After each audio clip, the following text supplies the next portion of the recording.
Want to rise above what holds you back? These are the stories of those fighting that battle. It might also be the story of you. I'm Dan Waldschmidt, author of Edgy Conversations and strategist of billion-dollar companies all over the world. This is Mark Minard, author of The Story of You, the guy who knows a thing or two about never giving up. You're listening to Elevating Beyond. Let's get started. My company, I took my family on a cruise and we were doing well financially, but I didn't have the savings and the stuff built up when I was still in that even credit card type mindset and belief system. And I'll never forget it. Like the perfect storm hit. We were on the cruise. I funds that were supposed to come in for my business didn't come in.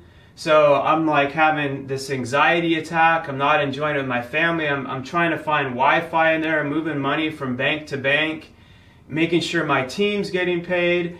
And my credit card was maxing out. And I remember I left that cruise. It was like 7 years ago. And I was just like, never, ever again am I going to be in that situation, because paradise isn't paradise if you're broke. It's the truth. It's stressful. Now, we have 5 kids. We went to Africa. My wife's from Sierra Leone with all 5 of them. This time around, I had $20,000 in cash saved up because that's how much it cost for the whole trip. It sounds crazy. For all 5 of our tickets, we went there for a full month. That's the longest I ever took off. No credit. And I started working on this about 2 years prior to that. And I just remember, and it was right around Christmas and the holidays when everything's costing the most. And I just remember having it ahead of time and just that feeling of like, I can actually enjoy this vacation too, because I'm not stressing out about charging more on my credit card and do I have it available.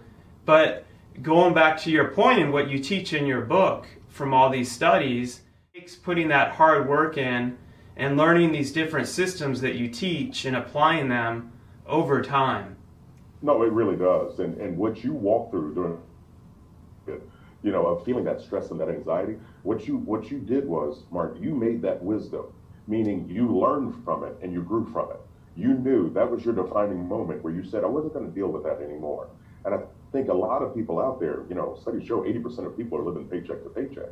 And so, if one check doesn't show up, now they have that same anxiety, that same issue. But what you did was you decided. And I think that's what I want more people out in America to do. I want them to make a decision about not only what's possible for them, but what they're going to work toward.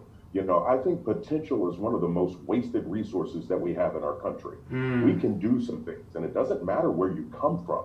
It doesn't matter where you were born. What we have to do is make a decision. And when we do that, and we back up that decision each day with the right actions and the right kind of attitude, that's where people start to make things happen. And I'm glad you mentioned the structure of the book, because we not only have the research and also the information that people with, but the stories. The stories to me are powerful. Letting people get a glimpse into the life of these regular everyday millionaires that have overcome some obstacles in their life. They've overcome some challenges. But what I love is that they didn't stop. Yes. And I'm talking about, there are stories in there about people that were homeless at some point, that were $1 million in debt at one point. And they were all able to turn it around, but as you said, over time. And so anybody that's selling you some quick fix, that's not something you want to put stock into. You don't want to focus on that. You want to know a proven path that millions of other people have traveled, and that's exactly what this book is about. It really is, and I love how you put this, intermix the stories in with it, because people, as you're doing this, it's hard, and at times you feel like, I want a little bit of and you can give yourself little rewards here and there, but then you read the stories that are in there, and that continues to give you that hope. I think it's so, because you read like, well, if the guy that was homeless got through it, there was a great one I read in there, Pam's story, and it was like, if she was able to do this, and you have to get the book to read Pam's story, but there's so many in there, and it's like, as you're kind of fighting through this and getting there, the stories that you interweave throughout it that kind of coincide with each principle, I think are perfectly placed in there because it gives you just that hope that you need, so it doesn't get to be just too much teaching without showing here's actually someone that's been through where you are and overcame it. Yeah. Well, I like that. I like the fact that people are able to get some knowledge, but also see it applied in the lives of these millionaires. And, these aren't people that chose the easy path. These aren't people that were going with the flow or just trying to feel good in the moment. These people were thinking, and I love that, and you hit on it. 97% of these millionaires feel that they're in control of their own destiny. That means they're making decisions about themselves. And so, it's battling against the victim mentality that's in our culture where, people want to look to blame someone else for why they're not somewhere or blame someone else for the result they didn't achieve. And so I think it's really important for us to realize we're in control. We're in control of what we allow to get our attention. We're in control of where we give our effort. And we're also in control of just our mindset. Meaning, I want people to be positive. I want people to be aware, and understand that, hey, I know you may have walked through some challenging times, but you're not done yet. You still have an opportunity to get better today. And it starts with a decision, and then it starts with the hard work that you have to put in day to day to be able to back it up. So I just, all your watchers, your viewers and listeners, just to understand that we have more power than we're aware. We don't live in a communist country. We don't live in a socialist country where someone's trying to make decisions for us. We get to decide. And I think if more people will start to decide to stay focused and work hard and really understand that there's a bigger prize at the end of hard work, then we can accomplish more. And I think the world looks like a better place when we have more people that have financial independence and they're able to give more. And I think that's very important. I agree. And I can speak from experience of as I got to another level, I was able to give to another level. Actually, that's how we were able to take in and adopt my nephew, who was age 9, from a very rough situation, and move and put him in some of the best schools to get a speech therapist. And if we didn't have control of our finances and got into there, we wouldn't have been able to do. And that's just one small example. But I've learned, Chris, people, like you said, the belief system can misstereotype millionaires and stuff and think that these are the greedy people. And the truth is, most of them that I've personally met, I would say over 95% of them are givers. They really are givers, and they care about people. Now, some of that might be I choose not to have in my inner circle people that aren't like that, but they're givers, but they're also smart about what they spend, and they have their budget. But when they get to different levels, they're some of the most giving people that I've ever met. And I think a lot of them say that actually is more popular, it's about the options that it creates for you. Have you seen that too? Or? Yeah, no, and according to our study, 70% of these millionaires set aside money to give each and every month. So they were focused on helping charity and having the kind of heart to support people. But you hit on something that I really, really want to touch on. You said choosing to have the certain people in your inner circle. And I think that is so very vital. That it's okay. Listen, I want to be around people that are positive, that are trying to make some things happen. That doesn't mean that I can't be friends with somebody that's negative or that's going through, some tough stuff. No, that's fine. And I want to be with them and support them. But you got to be very careful who's next to you. You got to be very intentional about who you're doing life with and who you're sharing things with. Because if you're around negative people, you'll start to catch a negative attitude like a cold, right? Yes. If you're around people that have limited thinking, that don't think bigger for themselves, that can kind of begin to fall onto you. You can capture that. So yes, protect your inner circle. The people inside of there need to be going after some things, being grateful people, being supportive people, and that way you're able to support them as well. I talk about 4 people that you need in your life inside the book, and I say that you need a mentor, you need a coach, you need a cheerleader, and you need a friend, right? I'll repeat those. You need a mentor, you need a coach, a cheerleader, and a friend. And I think the mentor is someone that's had some success in life in some realm, right? I think that's really important. They can guide you on how to handle success and what do you need to do. But you need a coach. This is somebody that's connected with you. This is somebody that's helping you to improve.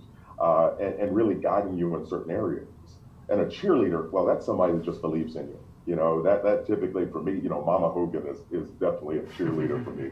But have people around you that care about you and believe in you. But the friend is also crucial. That's somebody you can talk with. Yeah. You can be real. This is somebody that knows you and you know them, and you can just talk about the things that are on your head and your heart. And I think having those 4 people all set us all up to be able to have success in life. But not only do I want you to find those 4 people, I want you to be one of those 4 people for others.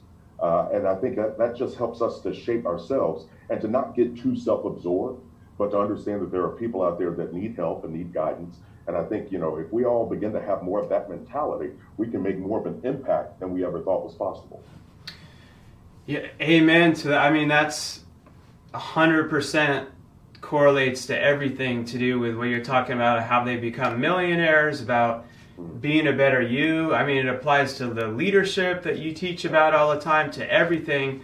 But Chris, like on the flip side of it, some of the listeners and people watching right now are thinking, well, what if my wife isn't on board with me wanting to do these steps in Everyday Millionaires and isn't my cheerleader? What do I do about that? How do I change? A lot of people think, well, how do I change her? How do I get her to change, or him? But that's probably not what they should do, right?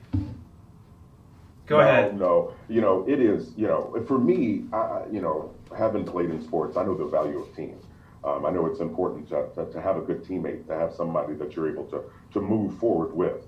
But if you're in a situation where you have a spouse that's not on board or you're not in sync, I think it's important to have some conversations, some real conversations, and really talk about what are the dreams that you have for your future.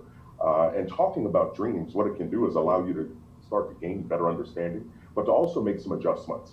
I think too oftentimes people are fearful of making adjustments in life. And I think those small adjustments or even big adjustments all position us for what's next, right? And I think it's really important. So if you've got a spouse that's not on board financially, sit down and talk about it. I think the worst thing that you could do is try to teach at them or preach at them too much. Yeah. And it's really starting to get to know, right? Everybody comes from different scenarios with different situations. But getting aligned is the thing that can set you up. Now, this goes for people that are married or if they're single or newly single. You can find an accountability person and a friend, somebody that believes in you, right? Somebody that knows that, hey, I believe in you and I know you can do this.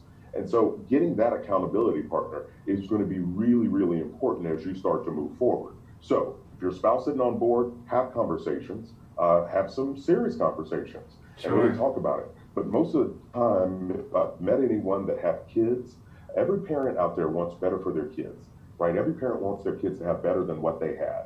Well, as a couple, if you're married, working together on a plan consistently sets your kids up to have better later. If you're single or newly single and you have kids, or maybe you don't, or one day you want to have kids, all of these things lead you in a direction to help you get better.